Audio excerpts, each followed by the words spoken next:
4ஆம் அதிகாரத்தை நம்ம பார்க்க போகிறோம். இதை நாம் ஏன் பார்க்கிறோம் என்றால், இயேசுவை பின்பற்றினவர்களுடைய வாழ்க்கையிலே கர்த்தர் பெரிய காரியங்களை செய்தார். ஆனால் அவர்களுக்கு இருந்த குணாதிசயம் இன்றும் இயேசுவை பின்பற்றுகிற நமக்கும் என்ன பண்ணணும், இருக்கணும். சில நேரங்களிலே நாம் கிறிஸ்தவர்கள் என்று சொல்லுகிறோம், ஆனால் கிறிஸ்துவை போல வாழ்கிறதே இல்லை.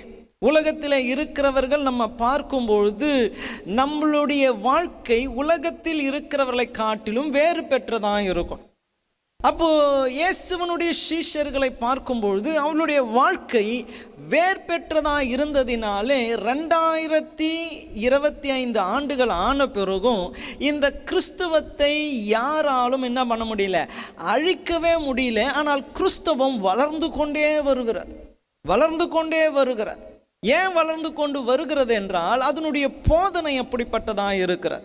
ஆனால் இந்த கடைசி சில நாட்களில் பார்த்தீங்க என்றால் சபைக்கு அநேக விதமான போராட்டங்கள்.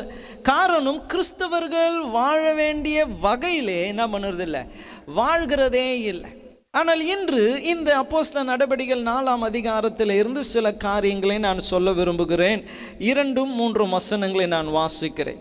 அவர்கள் ஜனங்களுக்கு உபதேசிக்கிறதினாலும் இயேசுவை முன்னிட்டு மரித்தோரிலிருந்து உயிர்த்தெழுதலை பிரசங்கிக்கிறதினாலும் சினம் கொண்டு அவர்களை பிடித்து சாயங்காலம் ஆயிருக்கிறபடினாலே மறுநாள் வரைக்கும் காவலில் வைத்தார்கள். இங்கே நீங்க முந்தின அதிகாரத்தை நம்ம பார்க்கும்பொழுது ஒரு பெரிய அற்புதம் நடக்கிறது. ஒரு முடவன் எழுந்து நடக்கிறான். எல்லாருக்கும் ஆச்சரியம். அங்கே சொல்லப்படுகிறது 5000 பேர் ஆண்டவராகிய இயேசு கிறிஸ்துவை பின்பற்ற தங்களுடைய வாழ்க்கையை ஒப்பு கொடுத்தான். நம்ப முடியாத காரியம், அங்கே ஆசாரியர்கள் அவர்கள் குடும்பத்தோடு கூடி வருகிறார்கள். இதை குறித்து பேசுகிறார்கள். அவங்க அப்பாவை கூப்பிட்டு கேட்குறாங்க, அவங்க பையனை திருப்பியும் கேட்குறாங்க, இந்த சீஷர்களை கேட்குறாங்க. அப்படிப்பட்ட பெரிய அற்புதம் நடைபெற்றது. ஆனால் இவங்களை இங்கே நம்ம பார்க்கிறோம் 2வது 3வது வசனத்திலே அவர்களை பிடித்து சிறைசாலையிலே அடைக்கிறாங்க. 5000 பேர் செய்தி கேட்டுக்கொண்டு இருக்கிற வேளையில் நினச்சிருந்தா அங்கே ஒரு கலவரத்தை உண்டாக்கி இருக்க முடியும். அப்படி தானே? நீங்கள் இத்தனை பேர் இருந்தாலே இப்போ யாருன்னா ஒருத்தர் வந்தார்னா கலவரத்தை நம்ம என்ன பண்ணிடலாம், உண்டாக்கலாம். பாஸ்டர் பிடிக்கிறாங்க வீடியோ எடு அப்படி இப்படின்னு சொல்லி உடனே ஒரு டென்ஷனை கிரியேட் பண்ணியிருக்கலாம்.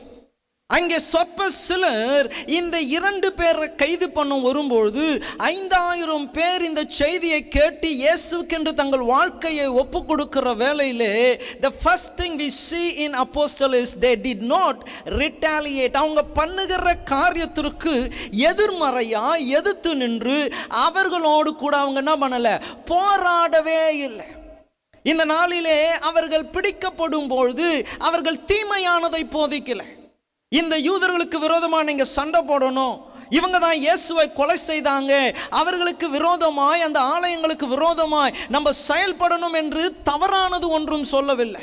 பிச்சை எடுத்துக்கொண்டு இருந்த ஒருவனுடைய வாழ்க்கையை மாற்றி இருக்கிறாங்க, நன்மை செய்திருக்கிறாங்க. நன்மை செய்த ஒருவனை கைது செய்யும் பொழுது கூட என்னை ஏன் கைது செய்கிறீர்கள் என்று கேட்காம அவங்க பிடித்தாங்க. இவங்க கடந்து போனாங்க, சிறையிலே அடைக்கப்பட்டு மறுநாள் வரைக்கும் அவர்கள் சிறையிலே இருக்கிறான். இதே குணாதிசயத்தை இயேசுவினிடத்திலே பார்க்கலாம். இயேசுவை பிடிக்க வரும்பொழுது கூட சீடர்கள் ஆவேசப்படுகிறார்கள். ஒருவன் பட்டயத்தை எடுத்து வெட்ட போகும்போது கூட கர்த்தர் சொல்லுகிறான், உன் பட்டயத்தை உரையிலே போடு.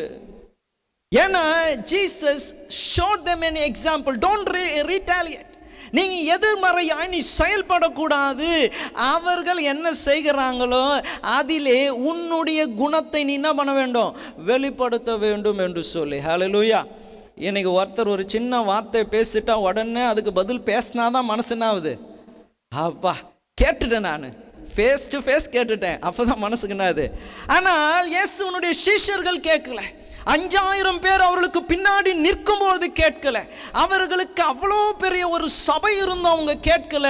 அவங்க கைது பண்ணும்பொழுது இயேசுவை போலவே அவர்களுடைய சட்டத்திற்கு அவர்களுடைய ஆளுகைக்கு தங்களை ஒப்பு கொடுத்தாங்க. இன்று மாலை ஆராதனைக்கு வந்திருக்கிற உங்களையும் நான் உற்சாகப்படுத்துகிறேன். Don't retaliate. எதிர்மறையா செய்யணும்னு யோசிக்காதீங்க. அவங்க பேசினா திரும்பி பேசணும்னு யோசிக்காதீங்க. உங்களுடைய நியாயத்தை வெளிப்படுத்தணும்னு யோசிக்காதீங்க. வேதத்தில் நம்ம அதை பார்க்கலாம். ஆண்டவராகிய இயேசு கிறிஸ்து விளக்கம் சொல்லி கொண்டு இருக்கும் பொழுதே ஒருத்தன் வந்து கன்னத்தில் அரைஞ்சான், பலார்னு அடிச்சான். இயேசு ஒன்று, நான் யாரு தெரியுமா அப்படி என்று தன்னுடைய அதிகாரத்தை வெளிப்படுத்தலை. அவர் என்ன சொன்னார்? தவறாக பேசியிருந்தா என்ன பண்ணியிருந்திருக்கலாம், அடிச்சிருக்கலாமே. ஆனால் நான் தப்பாக ஒன்றும் பேசலையே. ஒரு கன்னத்தில் அறைந்தால் மறு கன்னத்தை காண்பி என்ற போதத்தை அவர் வாயினால் பிரசங்கிக்கல, வாழ்க்கை நடைமுறையிலே அவர் செய்து காண்பித்தார். ஹல்லேலூயா.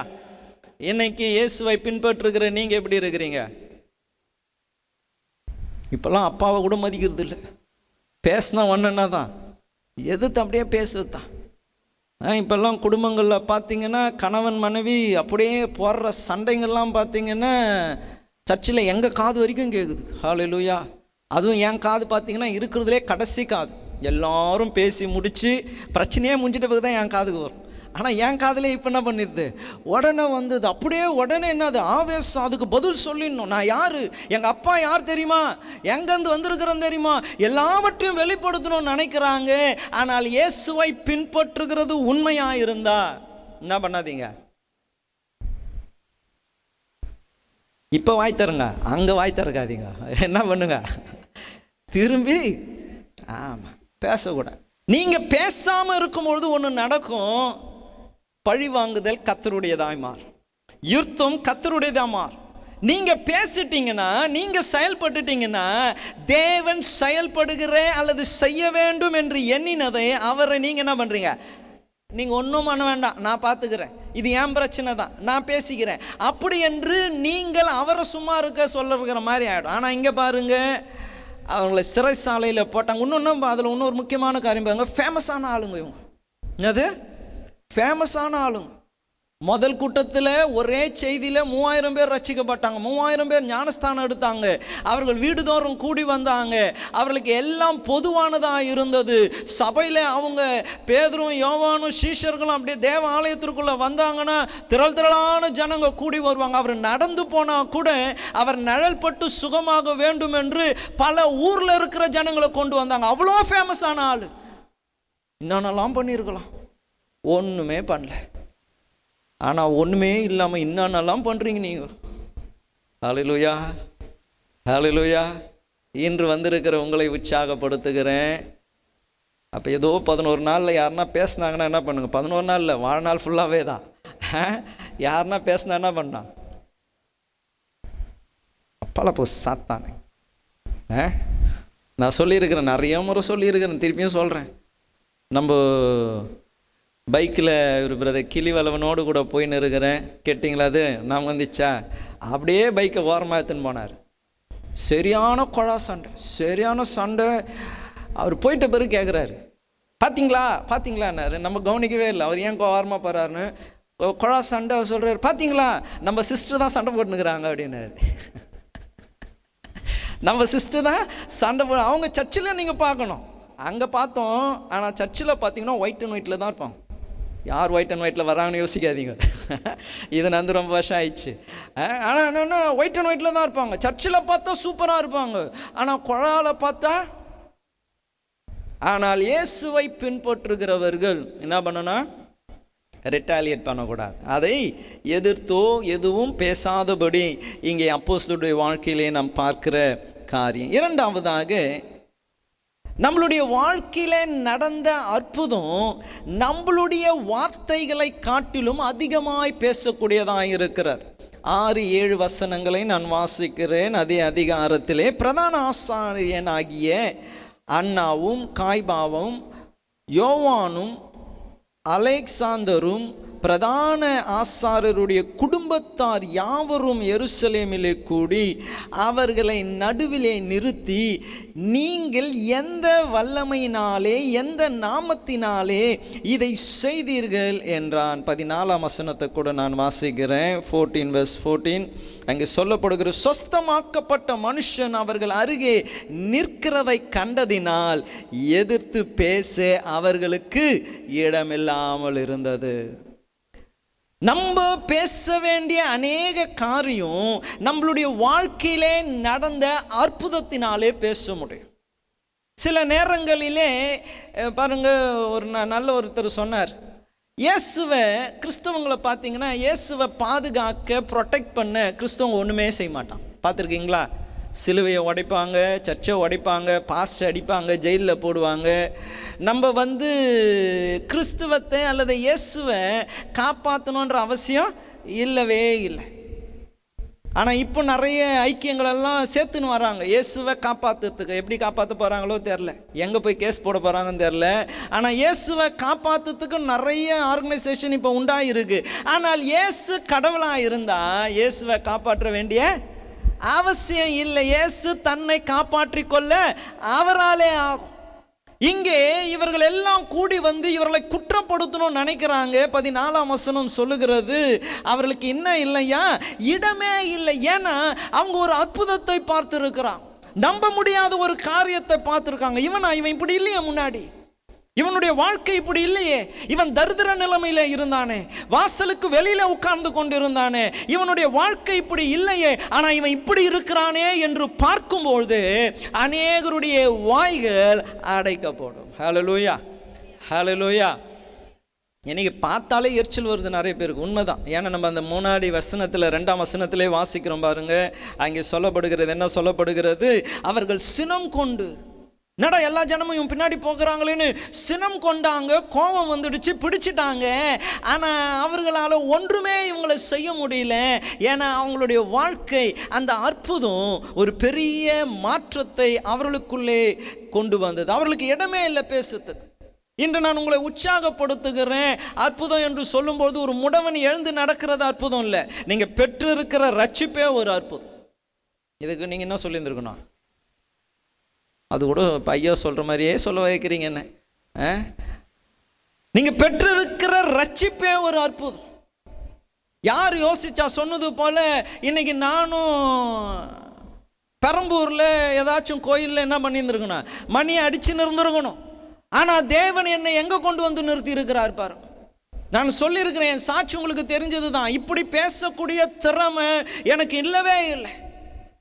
எனக்கு ஊமை இல்லை, ஆனால் பேச முடியாது, ஸ்டேஜில் நின்று பேச முடியாது. தனி ஒரு நபர்கிட்ட ஒரு நல்ல தொடர்பை என்னால் ஏற்படுத்த முடியாது. எனக்கே என்னை குறித்து தானே அவ்வளோ ஒரு மன அழுத்தம். நான் சொன்ன பாருங்க, வெளிநாட்டில் ஒரு பெரிய சபையில் பிரசங்கம் பண்ண எனக்கு வாய்ப்பு கிடைச்சி எவ்வளோ நேரம் பேசினேன் நான்? 5 நிமிஷம் பேசுகிறேன். பெரிய சபை, அப்படிப்பட்ட சபையிலெல்லாம் பேச விடவே மாட்டாங்க. அவ்வளோ பெரிய சபை, அங்கெல்லாம் ஒரு 100-200 பேர் இருந்தால் அதெல்லாம் மெகா சர்ச். அப்படிப்பட்ட சபையில் எனக்கு வாய்ப்பு கிடைத்தது 2 செய்தி. நான் தனியாக பேசும்போது 1 மணி நேரம் நான் பேசினேன். ஆனால் ஸ்டேஜில் நிற்கிறேன், 2 செய்தியை 5 நிமிஷத்தில் பேசினேன். எவ்வளவு அசிங்கமாய் அவமானமாக எனக்கு இருந்திருக்கும் யோசிச்சு பாருங்க. ஆனால் இன்று நான் நிற்கிறேன் என்றால் தைரியமாக சொல்ல முடியும், என்னால் சான்ஸே இல்லை. ஆனால் என்னை உயர்த்துகிற ஒரு தேவன் இருக்கிறார். ஹல்லேலூயா. என்னை உயர்த்தி வைத்திருக்கிற ஒரு தேவன் இருக்கிறார். இன்னைக்கு அந்த அற்புதம், அந்த சாட்சி, என் வாழ்க்கை மாறி இருக்கிறத பார்க்கும்பொழுது என்னை அடக்கணும்னு நினைச்சாலும், என்னை எதிர்க்கணும்னு நினைச்சாலும் அவங்களுக்கு இடம் இல்லாமலே போகிறது. காலையில் நம்மளுடைய தொலைக்காட்சி ஊழியத்தை குறித்து பேசினேன். நானும் பிரதர் காலேப் கிளிவளவனும் கோத்தகிரிக்கு போகிறோம், ஊட்டிக்கு போகிற நேரத்தில் அம்மா ட்ரெயின் ஏறும்போது ஃபோன் பண்ணுறான், யாருன்னா பின்னாடி ஃபாலோ பண்ணின்னு வராங்களா அப்படின்றான். என்னது, ட்ரெயின் ஏறும்போது சொல்கிறாங்க, யார் எது குத்தாலும் பேசாதீங்க, வாங்காதீங்க, யாருன்னா ஃபோன் பண்ணாங்கன்னா எடுக்காதீங்க அப்படின்றாங்க. என்னன்னா ஒருத்தர் ஃபோன் பண்ணி மிரட்டுறார். தொலைக்காட்சி ஊழியத்தில் பிரசங்கம் பண்ணும்போது ஒருத்தர் ஃபோன் பண்ணி, அம்மாவுக்கு ஃபோன் பண்ணி மிரட்டுறார். எங்கே இருக்கிறார் அவர்? ஆனால் பாருங்க, இடமில்லாமல் போயிட்டு மேற்கொள்ளலாம் நினச்சாங்க, அழிச்சிடலாம் நினச்சாங்க. நம்ம சபையை குறித்து கூட நான் சொன்னேன். போன ஞாயிற்றுக்கிழமை மாலை ஆராதனையில் மந்திரம் செஞ்சு வச்சாங்க, கல்லு தூக்கி அடித்தாங்க, கொட்டாயை கொளுத்தி விட்டாங்க, போலீஸில் கேஸ் கொடுத்தாங்க, என்னென்ன காரியம் செய்ய முடியுமோ எல்லாம் செஞ்சாங்க. ஆனால் அவர்களுக்கோ இடமில்லாமல் போயிட்டு. ஏன்னா நம்மளுடைய வாழ்க்கையே அற்புதம் தான். ஹல்லேலூயா. உங்களுக்கு மேலே கூட நிறைய பேருக்கு இங்கே சொல்லப்படுகிறதை போல சினம் இருக்கும். இவன் மட்டும் என் வாழ்க்கை மாறுது, ஒன்றும் இல்லாமல் வந்தானே, ஆசீர்வதிக்கப்பட்டுனே போகிறானே, இவனுக்கு மட்டும் வேலையில் ப்ரொமோஷன் உண்டாகினே இருக்கிறது, வீடு கட்டிட்டானே, அப்படியே வயிறு ஏறியும் கோபம் வரும், ஆனால் இடம் இருக்காது. ஏன்னா உங்கள் வாழ்க்கையே இயேசுவினுடைய இரத்தத்தால் மீட்கப்பட்ட ஒரு பெரிய அற்புதம் நடந்திருக்கிறது. ஹல்லேலூயா, ஹல்லேலூயா. இன்று நான் உங்களை உற்சாகப்படுத்துகிறேன். இந்த அற்புதத்தை எப்பயுமே, இந்த வாழ்க்கை முறையை எப்பயுமே என்ன பண்ணக்கூடாது, உலக காரியங்களுக்காக விட்டு கொடுத்துடவே கூடாது. ஸ்டாண்ட் ஃபர்ம், தைரியமாக நில்லுங்க. கர்த்தர் பெரிய காரியங்களை செய்வார். மூன்றாவதாக 8ஆம் வசனம் நம்ம வாசிப்போம் என்றால் அங்கே சொல்லப்படுகிறது, அப்பொழுது பேதுரு பரிசுத்த ஆவியினால் நிறைந்து அவர்களை நோக்கி, ஜனங்களின் அதிகாரிகளே, இஸ்ரவேலின் மூப்பர்களே என்று அவர் பேச தொடங்குகிறார். அங்கே அதில் முதல் லைன் பார்த்தீங்கன்னா, அப்பொழுது பேதுரு பரிசுத்த ஆவியினால் நிறைந்து. இன்னைக்கு நிறைய பேருக்கு தங்களுடைய அனுபவத்தை பேசணும்னு ஆசை இருக்கும். தங்கள் கடந்து போன வழிகளை பேசணும்னா, அவருடைய எக்ஸ்பீரியன்ஸ், அவருடைய மணி, அவருடைய ஸ்டாண்டர்ட் ஆஃப் லிவிங், அதெல்லாம் பேசி வாதாடணும்னு நினைக்கிறாங்க. நாங்கள் யார் தெரியுங்களா, என்னை பிடிச்சின்னு வந்துட்டீங்களே, இப்போ நான் நினச்சேன்னா இந்த 5000 8000 பேர் இங்கே வந்துடுவாங்க, நாங்கள் ரோட்டில் உண்ணாவிரதம் இருப்போம், ஒரு வேளை உங்களால் செய்ய முடியாது, அப்படி என்று அவருடைய அனுபவத்தை, அதிகாரத்தை பேசல. இந்த ஞானத்திற்கு மிஞ்சின ஒன்று இருக்கிறது, அதுதான் பரிசுத்த ஆவியின் அபிஷேகமாக இருக்கிறது. ஹல்லேலூயா, ஹல்லேலூயா. அந்த அப்போஸ்தலர்கள் அபிஷேகத்திலே, ஆவிலே நிறையப்பட்டதினாலே, நீங்க தொடர்ந்து வாசிப்பீர்கள் என்றால், அவர்கள் ஆச்சரியப்பட்டார்கள். இவங்க பேதைகளாச்சே, படிப்பறிவு இல்லாதவர்களாச்சே, இவர்களுக்கு எப்படி இப்படிப்பட்ட ஞானம் வந்தது? ஒருவேளை நீங்க போற இடத்துல என்ன பேசணும்னு தெரியலையா, நீங்க பேசாதீங்க. தேவ ஆவினாலே நிறையப்பட்டு. ஒருத்தர் இங்கே வந்து சாட்சி சொன்னார் பாருங்க, ஒரு சகோதரிக்கு ஞானஸ்தானம் கொடுத்தாராம். கேட்டிருக்கீங்களா? இது நிறைய இடத்துல சொல்லியிருக்கிறான். அவங்க கணவர் வந்து பயங்கரமான குடிக்கார கணவர். இந்த அம்மா வந்து அவங்களுக்கு தெரியாமல் ஞானஸ்தானம் எடுத்துட்டாங்க. அப்போ எடுத்துகிட்டு வீட்டுக்கு போகும்போதே இவங்களுக்கு ஒரே பயமா, ஐயோ அவருக்கு தெரிஞ்சால் என்ன பண்ணுவார், நம்மளை அடிப்பார், நம்மளை இன்னிக்கே வீட்டை விட்டு துரத்திடுவார், என்ன பண்ணுறதுன்னு அப்படியே பயந்துன்னு போயினே இருக்கிறாங்க. கரெக்டாக அவரும் கண்டுபிடிச்சிட்டார். எங்கே போயிட்டு வர? சர்ச்சுக்கு போயிட்டு வரேன். ஞானஸ்தானம் ஏற்றியாமே? ஆமாங்க, இனி நான் ஒரு நாளும் ஞானஸ்தானம் எடுக்க மாட்டேன் அப்படின்னாங்களாம். அவரு அந்த பயம் இருக்கட்டும், இனி ஞானஸ்தானம் எடுத்தா அவ்வளோதான் அப்படின்னு போயிட்டார். ஞானஸ்தானம் எத்தனை மணி தான் எடுக்க முடியும்? பாருங்க, தேவ ஆவியினால நிறையப்பட்டு கணவர்கிட்ட இருந்து கூட தப்பிச்சிக்கலாம் பாருங்க. ஹல்லேலூயா. இன்னைக்கு வாயை தந்தே அடி வாங்கினுக்கிறாங்க நிறைய பேர். வாயை திறக்கிறதுனாலே அது அபிஷேகத்தினால் நிறையப்பட்டு வருமே என்றால், சொல்ல வேண்டிய இடத்துல சொல்ல வேண்டிய வார்த்தைகளை தேவன் உங்களுக்கு கொடுப்பா. ஹல்லேலூயா. சில அதிகாரிகளுக்கு முன்னாடி நின்னா, சில நண்பர்களுக்கு கூட இருந்தால், கணவன் மனைவி பெற்றோர் பிள்ளைங்க அப்படி என்று கூடி வரும்போது உறவுகளிலே இருந்தால் கூட, அந்த அபிஷேகத்தினால நீங்கள் பேசப்படும்பொழுது, அந்த அபிஷேகத்திலே நம்மளுடைய ஞானம், நம்மளுடைய அனுபவத்திற்கு மிஞ்சின தெய்வீக ஆலோசனைகள் வெளிப்படும். சில நேரங்களிலே அந்த ஞானம் நமக்கு புறப்படாததுக்கு காரணமே என்ன தெரியுங்களா? அந்த ஆவியின் நிறைவு நிறைய பேருக்கு என்ன இருக்குது, குறைஞ்சிருக்கு. டக்குன்னு பேசணுன்ற அவசியம் இல்லை, சொல்லுறதுக்கு ஒரு நேரம் இருக்குது. இது செஞ்சே ஆகணும். இன்றைக்கி நான் பேசலைன்னா கூட இன்றைக்கி மாலை ஆராதனை நடந்துடும். இன்றைக்கி நான் சர்ச்சில் இல்லைன்னா கூட நான் செய்ய வேண்டிய எல்லா காரியங்களையும் செய்யறதுக்கு யாரோ ஒருத்தர் இருக்கிறாங்க. அதனால் நான் தான் செஞ்சு ஆகணும்ன்ட்டு எந்த காரியத்திலுமே நான் யோசிக்க மாட்டேன். இதை நான் தான் செய்யணும் இல்லை, இது யாருன்னா செய்யலாம், ஆனால் நான் செய்யணுன்னா அதற்கு ஒரு நேரம் இருக்குது. இந்த ரைட் டைம். அவசரப்படவே கூடாது. பேசி தான் ஆகணும், செஞ்சு தான் ஆகணும்னு இல்லை. கொஞ்சம் பொறுமையாக இருந்து பாருங்க, ஏற்ற காரியத்தை உங்களால் நன்மையாய், சமாதானமாய், மன மகிழ்ச்சியோடு கூட என்ன பண்ண முடியும், செய்ய முடியும். ஹல்லேலூயா, ஹல்லேலூயா. நான்காவதாக நீங்கள் 12ஆம் வசனத்தை வாசிப்பீர்கள் என்றால், அவராலே அன்றி வேறு ஒருவராலும் ரட்சிப்பு இல்லை, நாம் ரட்சிக்கப்படும்படிக்கு வானத்தின் கீழே மனுஷருக்குள்ளே அவருடைய நாமமே அல்லாமல் வேறே நாமம் கட்டளையிடப்படவில்லை என்று சொல்லி, அங்கே யூதர்கள் மத்தியிலே தைரியமாய் இயேசு என்ற நாமத்தை அறிக்கை செய்கிறார். பாருங்க, யூதர்களாலே இயேசுவை தேவனாய் ஏற்றுக்கொள்ளவே முடியாது. அவர்களை இயேசுவை கொலை செய்ய காரணமே அவர் தேவனுடைய குமாரன் என்று சொன்னதினால். அப்ப அப்படிப்பட்ட ஒரு வெறுப்பு இயேசுவின் மேல இருக்கும்பொழுது இந்த சீஷர்கள் இயேசுவை மறுதலிக்காம அவங்க சொல்றாங்க, ரட்சிக்கப்பட ஒரு வழிதான், மலை உச்சிக்கு போறதுக்கு எந்த வழியில போனா என்ன, போய் சேர்ந்துடலாம். ஆனால் பிதாவின் இடத்திலே போகணும்னா, பரலோகத்திற்கு போகணும் என்றால் வேதம் சொல்லுகிறது, இயேசுவனுடைய நாமமே அல்லாமல் ரட்சிக்கப்பட வேறே நாமம் இல்லை. வேற நாமம் இல்லை. ஏன் வேற நாமம் இல்லை? இயேசுவனுடைய நாமம் ஏன் அவ்வளவு விலையேற பெற்றது என்றால், இயேசுவனிடத்திலே பாவம் இல்லை. இயேசுவே அவரை நியாயம் விசாரிக்கிறவர்களிடத்துல சொல்லுகிறார், உங்களில் யாராச்சும் ஒருவர் என்னிடத்துல பாவம் குற்றம் குறை இருக்குன்னு உங்களால சொல்ல முடியுமா? ஒருத்தராலுமே சொல்ல முடியல. கையை ஒருத்தரால கூட என்ன பண்ண முடியல, நீட்டவே முடியல. அப்ப இயேசுனுடைய ரத்தம் பரிசுத்தமான ரத்தம், நம்மளுடைய சகல பாவங்களையும் நீக்கி நம்மை சுத்தமாக்க அந்த இயேசுவின் ரத்தத்திற்கு மாத்திரம்தான் அதிகாரம் இருக்கிறது. மீது எந்த மனுஷனை எடுத்துக்கொண்டாலும் யாருக்கும் என்ன இல்லை, இந்த பரிசுத்தம் என்ற குணம் இல்லை. there is no holiness. வாலிப வயசு வந்துட்டா வாலிப வயசுக்கேற்ற பாவம் இருக்கு, முதிர் வயதான அதற்கேற்ற குற்றம் குறைகள் இருக்கு, சின்ன பிள்ளைகள். ஆனா இயேசுவின் இடத்துல வேதம் அழகாய் சொல்லப்படுகிறது, பாவம் இல்லாத அவரை நம் நிமித்தம் அவர் என்ன ஆக்கினாரா, பாவம் ஆக்கினா, நம்மளுடைய தண்டனைகளை ஏற்றுக்கொண்டா. இன்னைக்கு நம்ம பூமியில படுகிற எல்லா கஷ்டம் எல்லா துன்பத்திற்கான பரிகாரமாய் இயேசு. சமாதானம் இல்லையா? வேதம் சொல்லுகிறது ஏசாயா 53:5 நமக்கு சமாதானம் உண்டு பண்ணும் ஆக்கினி அவர் மேல வந்தது. சாபமா?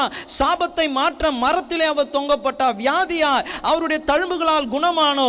நம்மளுக்கு இந்த பூமியில இருக்கிற எல்லா காரியத்திற்கும் தீர்வு இயேசுவிலே இருக்கிறதுனால தான் அவங்க தைரியமா சொல்றாங்க, இயேசுவினுடைய நாமமே அல்லாமல் வேறே நாமம் இல்லை.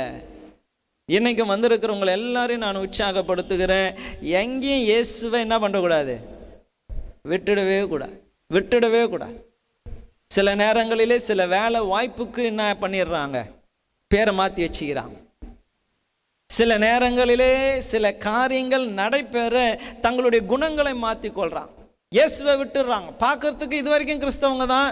ஒருத்தர் பார்த்தீங்கன்னா சர்ச்சில் நல்லா இருந்தாங்க, நகைலாம் போட மாட்டாங்க, ஏன்னா தேவனுக்கென்று தன்னை டெடிகேட் பண்ணிட்டாங்க. ஆனால் பிள்ளையினுடைய கல்யாணம் பண்ணணுன்னு அவங்க சொன்னாங்க, என்ன மாமியார் ஒன்றுமே போடாமல் இருக்கிறா, மகள் கூட இல்லை. யார் போடல? மாமியார் போடல. ஒன்று இது வரைக்கும் இருந்த டெடிகேஷன் ஒன்று என்ன பண்ணிட்டாங்க, காதில் கம்மல் செயின் எல்லாம் போட்டு ஆளே மாறிட்டாங்க. அப்போ நம்ம நிறைய காரியத்திற்கு இயேசு தானே. ஆனால் சீஷர்கள்கிட்ட இருந்த குணம் என்ன குணம்? இந்த ஆசாரியர்கள் தான் இயேசுவை சிலுவையில் அறைஞ்சாங்க. பிடிச்சிருக்கிற இவங்களாலே இவர்களையும் சிலுவையிலே அறிய அவங்களால முடியும். சிலுவையில் அறைய முடியலன்னா கூட யூதர்கள் கூடி சேர்ந்து கல்லெறிந்து கொலை செய்ய முடியும். ஆனாலும் இவங்க அவங்களுக்கு பயப்படல. இயேசுவின் நாமமே அல்லாமல் ரட்சிக்கப்பட வேறே நாமம் இல்லை. ஹல்லேலூயா, ஹல்லேலூயா. இன்னைக்கு வந்திருக்கிற உங்களையும் நான் உற்சாகப்படுத்துகிறேன். there is no other name but the name of Jesus. உங்களுடைய வியாதி சுகமானுமா, இயேசுன்னு சொல்லிப்பார். உங்கள் குடும்பத்தில் சமாதானம் வரணுமா, இயேசுன்னு சொல்லிப்பார். உங்களை கர்த்தர் உயர்த்தணுமா, இயேசுன்னு சொல்லி பாருங்க. அந்த இயேசு என்ற பெயரை சொன்னாலே போதும். எனக்கு அந்த பழைய சர்ச்சில் ஞாபகம் இருக்கும். நான் போன வாரம் கூட சொன்னேன், நான் சின்ன பிள்ளைய ஜோனத்தன் மாதிரி இருக்கும்போது பார்த்தா ஒருவனை சர்ச்சுக்குள்ளே கொண்டு வர பிரயாசப்படுறான். கொட்டாய் சர்ச்சு. அப்போது சர்ச்சுக்குள்ளே கொண்டு வர பிரயாசப்படுறாங்க. அவன் 2 தூண்டு அப்படியே அந்த ஃப்ரண்ட் என்ட்ரன்ஸ் கேட்டிலேயே 2 இதில் காலை வச்சுக்கின்னு அப்படியே இருக்கிறான். பிடிச்சி இழுக்கிறாங்க, உள்ளே வர முடியல. அவன் அப்படியே சொல்லுது, எரிது எரிது எரிதுன்றான். ஆனாலும் எல்லாரும் சேர்ந்து கையும் பிடிச்சி காலையும் பிடிச்சி தூக்கின்னு வந்து சர்ச்சில் போட்டாங்க. இங்கேருந்து அங்கே புரண்டு போகிறான், அங்கேருந்து இங்கே புரண்டு போகிறான். அவன் புரண்டு போயிட்ட பிறகு பார்த்தீங்கன்னா அப்படியே முட்டை நாத்தம். அப்படியே சர்ச்சு ஃபுல்லாக அந்த ஒரு மாதிரி அந்த பாம்பு மாதிரி வளைஞ்சு வளைஞ்சு வளைஞ்சு போகிறான். இந்த முனையிலேருந்து அப்படியே வளைஞ்சு அப்படி போகிறான், அங்கேருந்து அப்படியே வளைஞ்சு வரான். அந்த சர்ச்சு ஃபுல்லாக முட்டை நாத்தம். எல்லாரும் சேர்ந்து ஜெபம் பண்ணாங்க. ஐயா சொன்னார், இயேசுவின் நாமத்தினாலே இவனை பிடித்திருக்கிற அசுத்தாவியை விட்டு போன்னு தான். ஓன்னு ஒரு கத்துனா கீழே விழுந்தான். அந்த பிசாசு அவனை விட்டு போயிடுச்சு. ஹல்லேலூயா. நிறைய பிசாசு நான் ஓடி இருக்குது பார்த்துருக்கேன். அம்மாவை கேளுங்க, ஒரு லேடி அவங்களுக்கு பேய் பிடிச்சிருக்கு, போன்னா அது போவே இல்லை. கடைசியாக அது என்ன பண்ணுச்சுன்னா, இயேசுவின் நாமம் சொல்லும் போது அப்படியே முடி அப்படி பிடிச்சி அப்படியே அப்படியே மொத்தம் அப்படியே வந்துடுச்சு. அப்படி பிடிச்சி அப்படி இழுத்து கீழே வந்துச்சு. அவ்வளோதான் விழுந்தது. அந்த நாமத்தை கேட்டாலே பிசாசுகள் என்ன பண்ணுது? அலறுகிறது. நீங்கள் வேணா ட்ரை பண்ணி பாருங்க. அப்படின்னா ஒன்று பெட்ஷீட் அப்படியே மூடிக்கின்னு அப்படின்னு எல்லாம் என்ன பண்ணோன்னா என்ன பண்ணோம்? இயேசு நாமம். அதனால தான் நம்ம பயப்படாததுக்கு காரணம் அதுதான். இயேசுவின் நாமம் நம்மோடு கூட இருக்கிறது. ஹல்லேலூயா. எதை குறித்து நம்ம கவலைப்பட வேண்டியதில்லை. எந்த ஒரு சூழ்நிலையாக இருந்தால் ஒன்றை வாயில் என்ன வந்துடணும்? ஏசு ஏசு சொல்லுங்களேன். ஏசு ஏசு அந்த வார்த்தையை சொன்னாலே போதும். இப்போயும் உங்கள் வீட்டில் கிரியை செய்கிற பிசாசுலாம் இப்போ பயந்துருக்கும். ஹல்லேலூயா ஹல்லேலூயா. இயேசு என்ற நாமத்தை பயன்படுத்த உங்களை நான் உற்சாகப்படுத்துகிறேன். அடுத்ததாக 5வது 4ஆம் வசனத்தை நம்ம வாசிப்போம் என்றால் அங்கே சொல்லப்படுகிறது, வசனத்தை கேட்டவர்களில் அநேகர் விசுவாசித்தார்கள், அவர்கள் தொகை ஏறக்குறைய 5000 இருந்தது. பாருங்க, 3ஆம் வசனத்தில் அவங்க எங்கே போயிட்டாங்க? சிறைச்சாலைக்கு போயிட்டாங்க. ஆனால் இவங்க சத்தியத்தை பேசினதினால சிறைச்சாலைக்குள்ளே ஒருவன் கைதியாக போனாலும் வெளியில் நிற்கிற 5000 பேர் இயேசுவின் மேலே என்னடா பாஸ்டே பிடிச்சின்னு போயிட்டாங்க. இப்போ தான் முதல் மெசேஜே கேட்குறாங்க. அப்படி தானே? முதல் மெசேஜே கேட்டு இவங்க ஒப்பு கொடுக்கறதுக்கு முன்னாடி பாஸ்டர் என்ன பண்ணிட்டாங்க? ஜெயிலுக்கு கூட்டின்னு போயிட்டாங்க. ஏன்னா இவர் பேசுனது கரெக்டாக தப்பா? இவர் பேசினவரே அரெஸ்ட் பண்ணிட்டாங்களே, என்னதான் இது அப்படின்னு யாருமே யோசிக்கல. கேட்ட 5000 பேரும் தங்களுடைய வாழ்க்கையை என்ன பண்ணாங்க? இயேசுவுக்கென்று ஒப்பு கொடுத்தாங்க. காரணம் என்னன்னா, அந்த போதனையில் பொய்யே இல்லை. என்ன இல்லை? பொய் இல்லை. Only truth. சத்தியம் இருந்தது. ஆகவே பாஸ்டர் உள்ள போனாலும் சத்தியம் நிலை நின்றது. ஹல்லேலூயா. நிறைய பேர் இன்னைக்கு பாஸ்டர் தான் ஃபாலோ பண்ணுறீங்க. நான் நிறைய முறை சொல்லிட்டேன், என்னை நம்பவே வா கிருபை நல்லா தலையாட்டுறான். அவங்கள நான் அப்போதுலேருந்தே நம்பலையே. நம்பவே நம்பாதீங்க. ஏன்னா மனுஷன் போய் பேசுவான். இப்போ ஒரு முறை அப்புறம் ஒரு முறை ஆள் மாறின்னு தான் இருப்பாங்க. ஆனால் வேதம் சொல்லுகிறது எல்லா மனுஷனும் பொய்யனே, கர்த்தர் ஒருவரே சத்தியபரர். நாளைக்கு கூட என்னை ஜெயிலில் தூக்கி போட்டாங்கன்னா உங்களுக்கு காரணமே தேவையில்லை. எல்லாரும் காரணத்தை உண்டாக்கிடுவீங்க. அவர் ஏன் போட்டால் தெரியுங்களா? அவரு அப்படின்னா போதும். அது அப்படியே சோஷியல் மீடியாவில் கண்ணு காது மூக்கு வாயெல்லாம் வச்சு கடைசியாக என்னை எப்படியோ எடுத்துன்னு வந்து நிறுத்திடுவீங்க. திருப்பி வந்து நிற்கவே முடியாத மாதிரி. என்னை பின்பற்றாதீங்க. ஆனால் பின்பற்ற வேண்டிய ஒன்று இருக்கிறது. அது கர்த்தருடைய வார்த்தை மாத்திரம். ஹல்லேலூயா. பாருங்க, அந்த சத்தியத்தை பேதுருவும் யோவானும் பேசினதினால அவர்கள் சிறைக்கு போனாங்க. ஆனால் கேட்ட யாவரும் ஆண்டவராகிய இயேசுவின் மேலே விசுவாசத்தை வைத்தான். நம்ம யாரையும் ஏமாத்தி சர்ச்சுக்குள்ள கொண்டு வரணுன்ற அவசியமே இல்லை. வாங்க வாங்க வாங்க இல்லை. சத்தியம் என்னமோ அதை மட்டும் சொல்லுங்க. சத்தியம் என்ன சொல்லுங்க. இன்னைக்கு உலகத்தில் நடக்கிற காரியம் உங்களுக்கு எல்லாருக்கும் தெரிஞ்சுதான். செய்தியை தரணிங்கன்னா உங்களுக்கு தெரிஞ்சிடும். உலகத்தில் நடக்கிற எல்லா காரியத்தை குறித்து வேதம் 2000 ஆண்டுகளுக்கு முன்னாடியே சொல்லி இருக்கிறது. என்ன ஏன் இப்படி நடக்கிறது என்றால், இயேசு என்பவர் எப்படி வானத்திற்கு ஏறி போனாரோ அப்படியே அவர் திரும்பி வருகிற ஒரு காலமும் குறிக்கப்பட்டு இருக்கிறது என்பது வேதம் சொல்லி இருக்கிறதுனால நம்ம பயப்படணுன்ற அவசியமே இல்லை. நீங்க சொல்லுங்க, இயேசு வருவார், நிச்சயமாக வருவார். பாருங்க, ஒரு 50-60 வருஷத்திற்கு பின்னாடி போனீங்கன்னா கூட வேதத்தில் இருக்கிற நிறைய காரியத்தை நம்பவே முடியாது. வேதத்தில் இருக்கிற, ஏன்னா இஸ்ரவேல் என்பது தேசமாகவே உலகத்தில் இல்லை. எல்லாரும் எங்கெங்கயோ சிதறடிக்கப்பட்டு இருந்தாங்க. இஸ்ரவேல் என்பது வரைபடத்திலேயே இல்லை. ஆனால் 1948ஆம் ஆண்டு வந்தபொழுது இஸ்ரவேல் என்ற தேசத்தை உலகத்தில் இருக்கிற எல்லா ராஜ்யங்களும் சேர்ந்து அவர்களுக்கு என்று ஒரு தேசத்தை கொடுத்தான். அதுக்கு முன்னாடி வரைக்கும் இல்லை. அப்போ பைபிள் உண்மையா பொய்யா என்ற ஒரு கேள்வி இருந்தது. 666 என்ற ஒரு முத்திரை எங்கே போடுவாங்க? வலது கையில், இல்லைன்னா நெற்றியில் போடப்படும். விற்கவோ வாங்கவோ இது இல்லைன்னா முடியாது. இன்னைக்கு ரேஷன் கடையில் போனால் என்ன பண்ணுறீங்க? ஃபிங்கர் பிரிண்ட் வச்சாதான். இன்னைக்கு நீங்கள் என்ன வாங்கினீங்க, இன்னும் கொஞ்ச நாள் போகும்போது பஞ்சம் வரும் பூமியில். நீங்கள் ரேஷன் கடையில் இல்லை, நீங்கள் ஆலிஸ்லேயே கூட போய் வாங்கிக்கலாம், டிமார்ட்டில் கூட வாங்கிக்கலாம். ஆனால் வாங்கிக்கின்னு வெள்ளம் வரும்போது என்ன பண்ணினா? ஆமாம் சகோதரி கிறிஸ்டி, வீட்டுக்கு இவ்வளவு தான் ப்ரொவிஷன். அப்புறம் எம்மி போய் கையை வச்சாலும் ஒன்றும் வராது. ஏன்னா எல்லாருக்கும் தேவை இருக்குது, எல்லாருக்கும் கஷ்டம் இருக்குது. இந்த வீட்டுக்கு இந்த மாதம் இவ்வளவு தான் கொடுக்க முடியும்.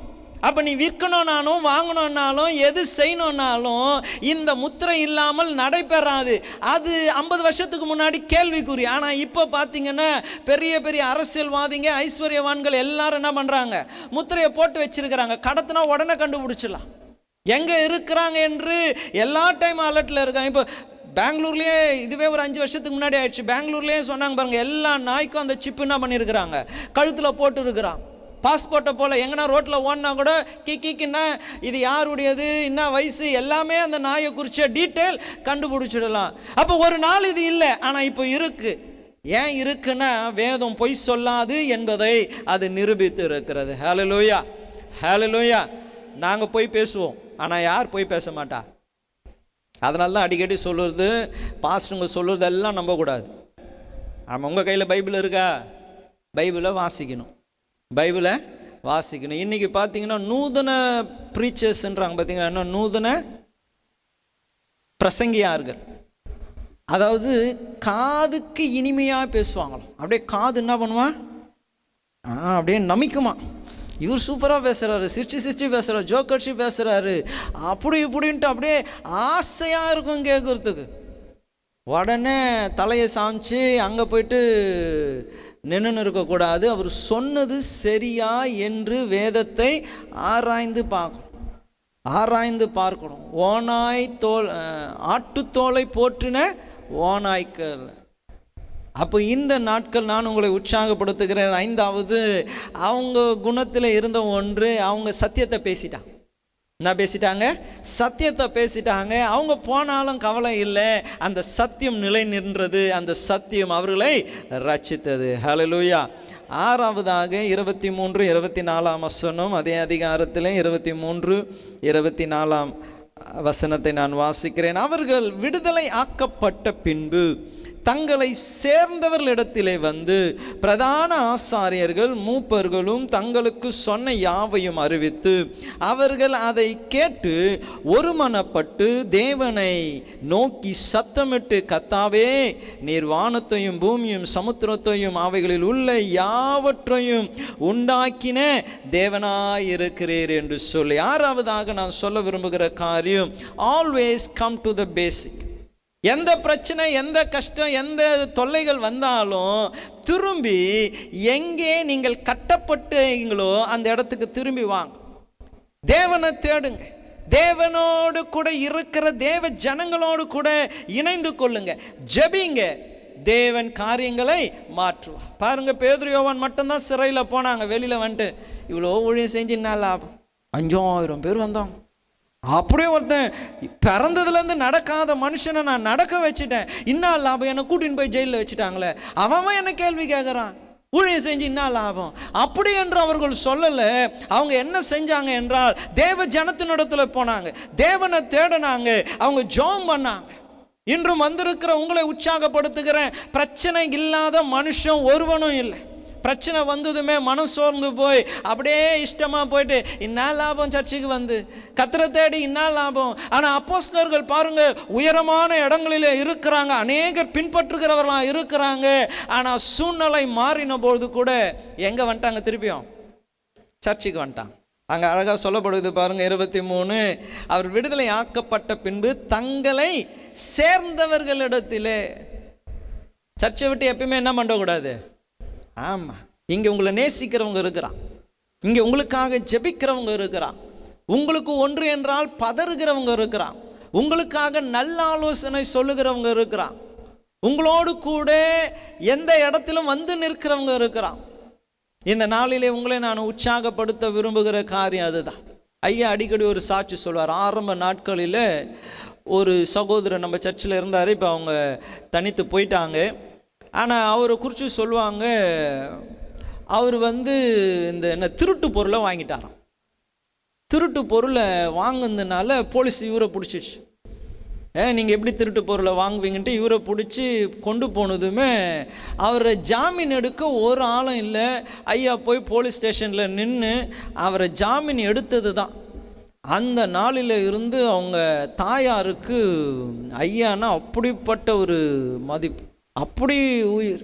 என்னன்னா யாரும் போய் நிற்கல. ஐயோ அவன் திருடன், திருட்டு பொருளை வாங்கினவன் போலீஸ் ஸ்டேஷனில் இருக்கிறான், நம்ம போய் நின்னா நம்மளை குற்றப்படுத்துவாங்க. ஆனால் நம்ம சபையில் இருக்கிறாங்க. நம்ம சர்ச்சில் அவங்க அப்பா வர்றாரு, சபைக்கு அப்பா வர்றாரு, அவங்க பையனை போலீஸ் பிடிச்சிட்டான். என்னன்னா அவங்க டீச்சர் பைக்கை கேட்காம எடுத்துன்னு போனான். போலீஸ்காரனை பார்த்துமே பயந்து அப்படியே ஆக்சிலேட்டரை முருகுனா இன்னொருத்தனை போய் வச்சுட்டான். அவனுக்கு பயந்துக்குன்னு என்ன பண்ணான், போலீஸ்காரனுக்கு முன்னாடியே இன்னொருத்தனை இடிச்சு கீழே விழுந்துட்டான். போலீஸுக்கு வந்து பிடிச்சிட்டான்.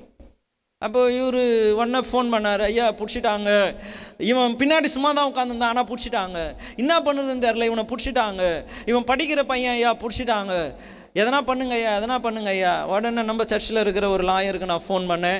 உடனே அந்த லாயரு உடனே அந்த போலீஸ் ஸ்டேஷனுக்கு ஃபோன் பண்ணி அந்த இன்ஸ்பெக்டருக்கு பேசி 3 பசங்க, ஆனால் அவரால் நம்ம சர்ச்சுக்கு வந்தவரை மாத்திரம் அவங்க பையனை மாத்திரம் என்ன பண்ண முடிஞ்சது, காப்பாற்ற முடிஞ்சது. பாருங்கள், கூட வந்து நிற்கிறதுக்கு இருக்கிறோம். அப்போது ஒரு பிரச்சனை என்று வந்தால் சிதறி போகிறது அல்ல, எங்கே வந்துடணும், தங்களை சார்ந்தவர்களிடத்தில் வந்து ஆசாரியர்கள் மூப்பர்கள் தங்களுக்கு சொன்ன யாவையும் அறிவித்து, அது கூட ரொம்ப முக்கியம், யார்கிட்ட சொல்கிறீங்கன்னுட்டு. என்னது, சர்ச்சில் வந்து எல்லாருக்கிட்டையும் என்ன பண்ணக்கூடாது, எல்லாத்தையும் சொல்லக்கூடாது. சிலருக்கெல்லாம் சொல்லுவாங்க பாருங்கள், ஓட்ட வாய். என்ன வாய் சொல்லுங்களேன், என்ன வாய், வச்சிக்கினே இருக்க மாட்டாங்க. அவங்களுக்கு கேட்டால் அவங்க வந்து அவங்க மனசு அப்படி கல்லங்க அப்படி இல்லாத மனசு, கேட்டால் ஒன்று என்ன பண்ணோம், அது ஒரு 10 பேர் ஒரு 100 பேருக்கு சொன்னால் தான் அவங்களுக்கு மனசு சந்தோஷம். ஆனால் அப்படிப்பட்டவங்ககிட்ட சொல்லக்கூடாது. இதை கேட்டு உங்களுக்காக ஜெபிக்கிறவர்கள், அந்த ஜெபம் தொடர்ச்சியாக நீங்கள் வாசிச்சிங்கன்னா தெரியும், அவங்க ஜெபித்ததினாலே இருந்த இடம் அசைக்கப்பட்டது. அவ்வளோ பாரம், அவ்வளோ வேதனை. ஐயோ, பேதுருவை கைது செஞ்சுட்டாங்களே ஆண்டவரே, யோவானை கைது செஞ்சுட்டாங்களா ஆண்டவரே, அவங்கள அடிச்சுட்டாங்களா ஆண்டவரே, அவங்கள அவமானமா பேசிட்டாங்களா ஆண்டவரே, நீ நியாயம் செய்ய மாட்டீரா என்று சொல்லி அவர்கள் கதறி அழுது அவங்க ஜெபித்ததினால இருந்த இடம் அசைக்கப்பட்டது. இன்னைக்கு அப்படி ஜெபிக்கிறவர்களோடு கூட இணைந்து கொள்ளணும், திரும்பி சேர்க்கப்பட்டவர்களோடு கூட வரணும் என்று நான் உங்களை உற்சாகப்படுத்துகிறேன். பிரச்சனையான எங்கே போயிடக்கூடாது, தேவனை விட்டு தூரமாக போயிடக்கூடாது. எங்கே வந்துடணும், இங்கே வருவீர்கள் என்றால் இன்னும் கட்டி எழுப்பி தேவன் உங்களை கொண்டு இன்னும் பெரிய காரியங்களை அவர் செய்ய போதுமானவராக இருக்கிறார். கடைசியாக 7வதாக 32ஆம் வசனத்தை நாம் வாசிப்போமே என்றால், 32ஆம் வசனம், விசுவாசிகளாகிய திரளான கூட்டத்தார் ஒரே இருதயமும் ஒரே மனமும் உள்ளவர்களாயிருந்தார்கள். ஒருவன் ஆகிலும் தனக்குள்ளவைகளை ஒன்றையும் தன்னுடையது என்று சொல்லவில்லை, சகலமும் அவர்களுக்கு. ஹல்லேலூயா, ஹல்லேலூயா, ஹல்லேலூயா அப்படின்னு சொன்னால் இப்போ உங்கள் வீட்டுக்கு நான் வந்துடணும், எல்லாம் புது தானே. ஆனால் இங்கே பாருங்க, இவர்களுக்கு ஒரே இருதயமும் ஒரே மனமாக இருந்தது. they had one mind. இன்னைக்கு சபை என்று சொன்னால் இப்படி தான் இருக்கணும். சபை மனசும் என்னது, சிந்தனையும் இருதயம் ஒன்றாக இருக்கணும். இருக்கிறவர்களுக்குள்ளே வேறுபாடு இருக்கக்கூடாது, வித்தியாசம் இருக்கக்கூடாது. இன்று சபைகளை எடுத்துக்கொண்டு அன்றைக்கி கூட நான் நேற்று தான் ஏதோ ஒரு மெசேஜை கேட்கும்போது நான் பேசுனதை நானே கேட்கும்போது அதான் சொல்லின்னு இருந்தேன், ஜாதி என்ற பேரில் வித்தியாசம் சபைக்குள்ளே, ஆனால் சபைக்குள்ளே இருக்கக்கூடாது. படிப்புல வித்தியாசம், ஐஸ்வர்யவான் ஏழை, படித்தவன் படிப்பறிவில்லாதவன், நல்லவன் கெட்டவன், உயர்ந்தவன் தாழ்ந்தவன், இப்படி என்ற பல டிஃபரன்ஸ். அது இருந்தாலே சபை இல்லை. இங்கே சபை என்று வந்துட்டா ஜாதி வித்தியாசம் இல்லை, படிப்பு வித்தியாசம் இல்லை, ஐஸ்வர்ய வித்தியாசம் இல்லை. ஸ்கூல்லலாம் யூனிஃபார்ம் போடுறது போல் அதுதான் நிறைய சர்ச்சில் ஒயிட் அண்ட் ஒயிட்லேயே வராங்க போல. யார் பணக்காரன் யார் ஏழைன்னு தெரியவே தெரியாது, இவங்க எந்த ஜாதி எந்த காஸ்ட்டு தெரியவே தெரியாது. அன்றைக்கி கூட ஒருத்தர் ஒரு மீட்டிங்கில் உட்காந்துக்கிறேன், பாப்பாவுக்கு என்ன காஸ்ட்டு போட்டிங்க அப்படின்னாரு. நீங்கள் என்ன காஸ்ட் எதிர்பார்க்குறீங்க? இன்னைக்கு என்னன்னா எல்லாருக்கும் என்னது, நம்ம யாருன்னு தெரிஞ்சுக்கணும். நம்ம யாரு, தேவனுடைய பிள்ளைங்க, அவ்வளவுதான். we are God's child, அவ்வளவுதான். நம்ம எல்லாம் தேவனுடைய பிள்ளைங்க, நம்மளுக்கு வேறுபாடு இல்லை, நம்ம எல்லாம் ஒன்றாக இருக்கும். யூதன் என்றும் இல்லை, கிரேக்கன் என்றும் இல்லை, அடிமை என்றும் இல்லை, சுயதானியம் இல்லை, ஆண் என்றும் இல்லை, பெண் என்றும் இல்லை, we all are equal. நம்ம எல்லாம் ஒன்றாக இருக்கிறோம். ஹல்லேலூயா, ஹல்லேலூயா. வந்திருக்கிற உங்களை உற்சாகப்படுத்த விரும்புகிற காரியம் அதுதான், ஒரே மைண்ட் இருக்கணும். இங்கே யாரையும் வந்து என்ன பண்ணக்கூடாது, கார்னர் பண்ணக்கூடாது. நீங்கள் உங்கள்கூடலாம் பேச முடியாது, உங்கள் வீட்டுக்கெலாம் வர முடியாது, உங்கள் தண்ணி வாங்கி குடிக்க முடியாது, அப்படி இப்படின்னுட்டு என்ன பண்ணக்கூடாது. எல்லாரும் எப்படி இருக்கிறோம்?